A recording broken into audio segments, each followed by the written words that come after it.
Hello बच्चों, कल हमने शुरू किया था एलसीएम एंड एचसीएफ। दो टॉपिक्स फर्स्ट चैप्टर में ऐसे हैं जिसमें से 101% चांसेस हैं क्वेश्चंस आने के। एक तो कल हमने जो किया था एलसीएम एंड एचसीएफ, जो आपने पिछली वीडियो में देखा होगा। आज जो एक करेंगे वो है √2 को या √3 को, इन सब को हम इरेशनल नंबर कैसे प्रूव करेंगे। तो चलो बच्चों उस चीज़ को सीखते हैं। इसमें से एक 3 नंबर का क्वेश्चन डेफिनेटली आएगा ही आएगा, इस तरह का क्वेश्चन। तो चलो देखो, √2 को हमें इरेशनल नंबर प्रूव करना है। तो इसको कैसे करेंगे, इसका क्या तरीका होगा। Let √2 is a rational number. सबसे पहले हमें इसको रैशनल नंबर मान लेना है नहीं। हम इसमें क्या करेंगे, हम खुद को गलत मानेंगे और फिर खुद को गलत साबित कर देंगे। देखो, let √2 is a rational number. √2 equals to p/q। अगर ये रैशनल नंबर होगा तो it can be represented in the form of p/q, where p and q are coprime. Coprime क्या होता है बच्चों, जिनके बीच में कोई भी कॉमन फैक्टर ना हो, and q is not equals to 0। ये चीज लिखनी बहुत ज्यादा जरूरी है, क्योंकि पूरा जो कॉन्सेप्ट है, पूरा जो क्वेश्चन है, वो इसके ऊपर डिपेंड करता है, कोप्राइम के ऊपर। ठीक है, तो इस चीज को लिखना नहीं भूलना है। अब क्या करेंगे, इसका squaring both sides 2 equals to p²/q²। हमने दोनों का स्क्वायर किया। √2 का स्क्वायर क्या बनेगा 2, p/q का स्क्वायर क्या बनेगा p²/q²। अब क्या करना है, q² इक्वल्स टू p²/2। अब यहां पे ध्यान दो, हमारे पास एक थ्योरम होती है, if any number divides the square of any number, then it also divides that number. If 2 divides here, if 2 divides p², then it also divides p.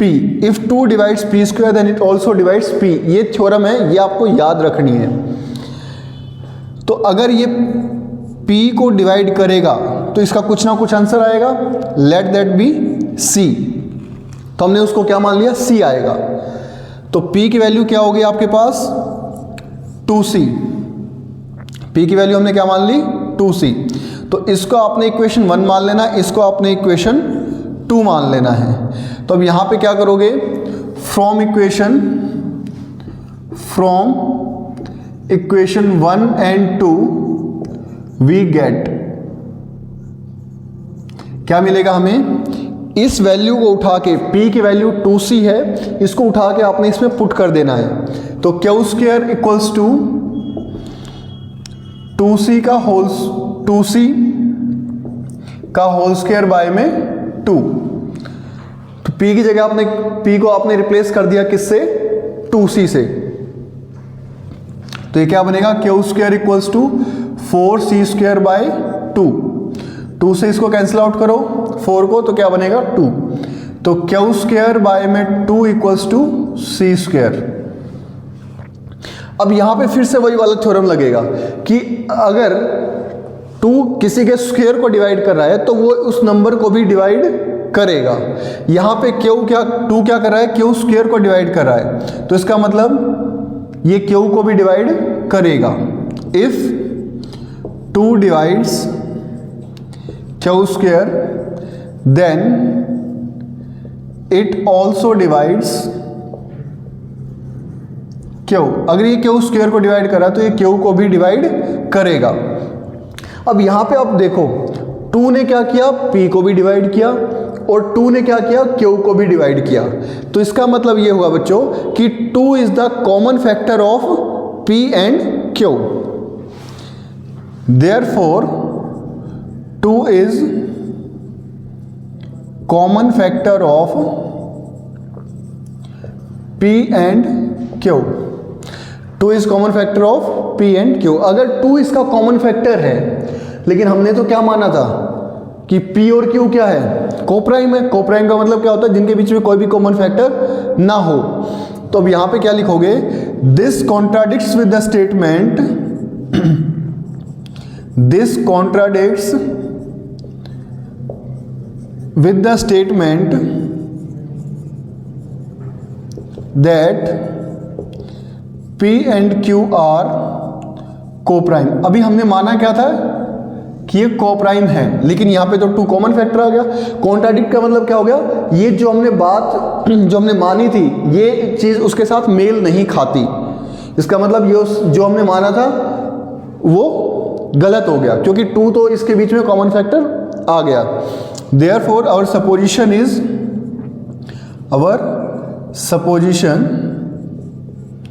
Is wrong and √2, हमने सपोज क्या किया था, हमने तो ये माना था कि √2 को रैशनल है। तो इसका मतलब अगर हमारी सपोजिशन अगर गलत हो गई, मतलब जो हमने माना था √2 को रैशनल नंबर माना था, वो चीज़ क्या हो गई, यहाँ पे गलत हो गई। अगर ये चीज़ गलत हो गई तो √2 क्या होगा, अगर रैशनल नहीं है तो क्या होगा, irrational. Therefore √2 is an irrational number, √2 is an irrational number. ये इस टाइप का क्वेश्चन आपका एक 101% आना ही आना है। यहाँ पे आपको यहाँ पे 2 की जगह √3 मिल सकता है, √5 मिल सकता है, √7 मिल सकता है, ठीक है। तो उस चीज़ को आप इसी सेम तरीके से आप उसको प्रूव करोगे। इसमें एक एक जो वर्डिंग जो लिखी गई है सारी की सारी इंपॉर्टेंट है। अगर एक भी चीज़ मिस हो गई तो आपके मार्क्स कटने के पूरे चांसेस हैं। तो इसलिए इस क्वेश्चन का प्रॉपर तरीका यही है। अपनी तरफ से कुछ और ऐड ऑन या कुछ माइनस मत कर देना इसमें से, ठीक है।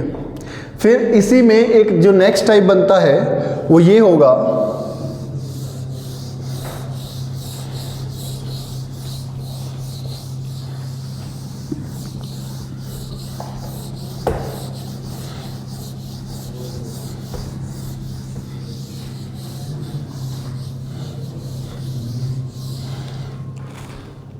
जैसे आपको दे दिया जाए यहाँ पे, prove that 7 + 3√2 is an irrational number. अब इस तरह के क्वेश्चन में क्या होगा, या तो आपको साइड में लिख के दे देगा and it is given that √2 is an irrational number. अगर ये इस टाइप का बन गया आपके पास क्वेश्चन कि 7 + 3√2 को आपने इरेशनल नंबर प्रूव करना है, लेकिन ये इंफॉर्मेशन गिवन है कि √2 जो है वो एक रैशनल नंबर इरेशनल नंबर है, तो इसको कैसे करोगे, इसका भी तरीका सेम रहेगा। Let 7 + 3√2 is a rational number. आपने क्या मान लेना, 7 + 3√2 को आपने रैशनल नंबर मान लेना है। तो 7 + 3√2 = P/Q, where P and Q are co-prime and Q is not equals to 0। अब यहां से देखो 3√2 = P/Q -7 हो जाएगा। यहाँ पे प्लस का 7 था, अगर आप इसको दूसरी तरफ लेके जाओगे तो क्या हो गया, ये माइनस का 7। तो 3√2 = Q P -7Q। आपने क्या ले लेना, इसका एलसीएम ले लिया। P/Q -7, यहाँ पे क्या है Q, यहाँ पे कुछ नहीं है तो आपने क्या लगा लेना 1, तो इसका एलसीएम ले लिया, क्या आ गया Q। तो P -7Q, यहाँ पे 3 इसके साथ मल्टीप्लाई है तो ये चीज़ उधर जाके डिवाइड हो गई। तो √2 = P -7Q बाय में 3Q, ये आ गया। अब आपको ये दिख रहा है P -7Q बाई 3Q, ये क्या है, P/Q की फॉर्म में है। अगर ये फ्रैक्शन की फॉर्म में है तो ये तो डेफिनेटली क्या हो गया, रैशनल नंबर हो गया। तो इसका मतलब अगर ये रैशनल है तो ये भी क्या होना चाहिए, रैशनल, क्योंकि दोनों इक्वल है। ये रैशनल है, दोनों इक्वल है, तो इसका मतलब √2 should also be a rational number. But here we know that √2 is an irrational number because it is given there. So again our supposition is wrong and 7 plus 3 root 2 is a irrational number. we यहाँ पे लिखना है आपको, we know that p minus 7q by 3q is a rational number, therefore root 2 should also be a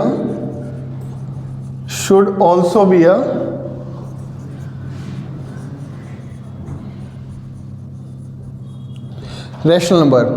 हमें ये दे रखा है कि 7 माइनस 3q एक रैशनल नंबर है, so root 2 should also be a rational number. But we know root 2 is an irrational number. Root 2 is an irrational number. अगर ये irrational number है, therefore our supposition is wrong. Our supposition is wrong and 7 plus 3 root 2 is an irrational number. क्योंकि ये चीज़ यहीं पे contradict कर गई कि ये आपके पास रैशनल था, ये इरेशनल था, दोनों इक्वल नहीं हो सकते. अगर ये दोनों इक्वल नहीं हो सकते तो इसका मतलब हमने कुछ उसको गलत माना है. अगर ये गलत माना है तो हमने माना क्या था, हमने तो उसको रैशनल नंबर माना था. अगर ये रैशनल नहीं होगा तो क्या होगा, इरेशनल नंबर हो जाएगा. ठीक है, इस तरीके का क्वेश्चन आएगा. अब अगर मान लो बाय चांस यहाँ पे आपको ये चीज़ इन्फॉर्मेशन ना दे रखी हो कि रूट 2 आपके पास इरेशनल नंबर है, तो पहले आपको रूट 2 को इरेशनल नंबर प्रूव करना पड़ेगा. ठीक वैसे ही जैसे हमने इससे पहले वाला क्वेश्चन किया था, पहले आप रूट 2 को प्रॉपर तरीके से इरेशनल नंबर प्रूव करोगे, उसके बाद आप इतना सा स्टेप करोगे. क्योंकि ये तो आपका बनेगा 2 नंबर का, अगर 3 नंबर का उसको पूछना होगा तो ये इन्फॉर्मेशन वो मिस कर देंगे. ठीक है, उस केस में आपको क्या करना पड़ेगा, रूट 2 को अलग से पहले इरेशनल नंबर प्रूव करोगे, उसके बाद ये सारा प्रोसेस चलेगा. ठीक है दोस्तों. दूसरी चीज़,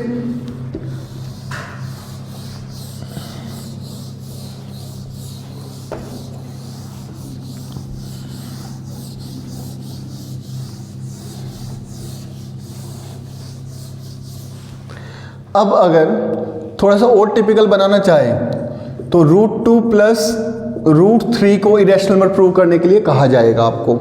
तो रूट 2 प्लस रूट 3 को आप किस तरीके से इरेशनल नंबर प्रूव करोगे, अब आपने है ना पहले माइंड में सोच लेना है.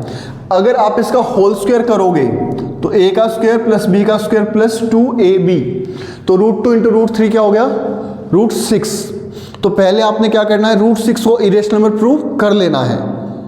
ठीक है, ठीक उसी तरीके से जैसे आपने रूट 2 को इरेशनल नंबर प्रूव किया था, सेम वे आप रूट 6 को इरेशनल नंबर प्रूव करोगे. बाकी का प्रोसेस इसका सेम रहेगा. कैसे, let root 2 plus root 3 is a rational number. Let root 2 plus root 3 is a rational number. तो root 2 plus root 3 equals to p by q, where p and q are co-prime and q is not equals to 0. तो अब यहां पे आपको क्या करना है, squaring both sides. तो क्या बनेगा, रूट 2 प्लस रूट 3 का whole square equals to p square by q square. तो हेयर वी गेट रूट 2 का स्क्वायर क्या हो गया 2 प्लस रूट 3 का स्क्वायर क्या हो गया 3 plus 2 root 6 equals to p square by q square. तो ये आपके पास बन गया 5 plus 2 root 6 equals to p square by q square. ठीक है, अब यहाँ प्लस 5 है तो उधर जाके माइनस 5 हो गया, p square by q square minus 5. तो root 6 equals to q square p square minus 5 q square, और ये 2 था इधर आके डिवाइड हो गया. यहाँ पे आपने जैसे पहले मैंने बोला था कि रूट 6 को आपने अलग से इरेशनल नंबर प्रूव कर लेना है, तो अगर ये रैशनल है तो ये भी रैशनल होना चाहिए, but we know that √6 is an irrational number, therefore our supposition is wrong and √2 + √3 is a irrational number. ठीक है दोस्तों, तो इस तरीके से आपको हर टाइप के अलग अलग क्वेश्चंस करने हैं। अगर आपको क्वेश्चंस की पीडीएफ चाहिए तो आप मेरे व्हाट्सएप चैनल पे आप आ जाइए, आपको वहाँ से पीडीएफ मिल जाएगी। मैं डिस्क्रिप्शन में इस अपने व्हाट्सएप चैनल का लिंक शेयर कर देता हूँ, तो आप लोग जुड़े रहिए। ज़्यादातर क्वेश्चंस जो मैं करवा रहा हूँ बोर्ड पे या जो मैं आपको पीडीएफ भेजूँगा, मैक्सिमम क्वेश्चंस आप देखोगे फाइनल एग्ज़ाम में उसी में से आए हुए मिलेंगे। That's all. Thank you.